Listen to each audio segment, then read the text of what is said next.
സപ്ലൈകോയ്ക്ക് നൽകാതെ അനധികൃതമായി സൂക്ഷിച്ച 685 ചാക്ക് അരി കാലടി പോലീസും സപ്ലൈകോയും ചേർന്ന് പിടികൂടി.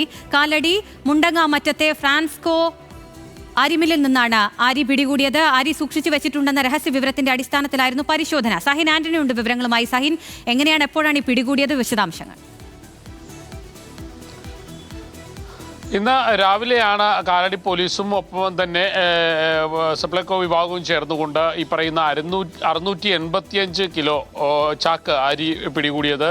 ഈ 685 ചാക്ക് അരിയും സപ്ലൈകോ വഴി സംഭരിച്ച നെല്ല് അത് പിന്നീട് അരിയാക്കി സപ്ലൈകോക്ക് തന്നെ കൊടുക്കേണ്ടിയിരുന്ന അരിയാണ്, അരിച്ചാക്കാണ് പിടിച്ചെടുത്തിരിക്കുന്നത്. 685 ചാക്കുണ്ട്. മാത്രമല്ല കണക്കിൽപ്പെടാത്ത 3,22,900 കിലോ അരിയും കണ്ടെത്തിയിട്ടുണ്ട്.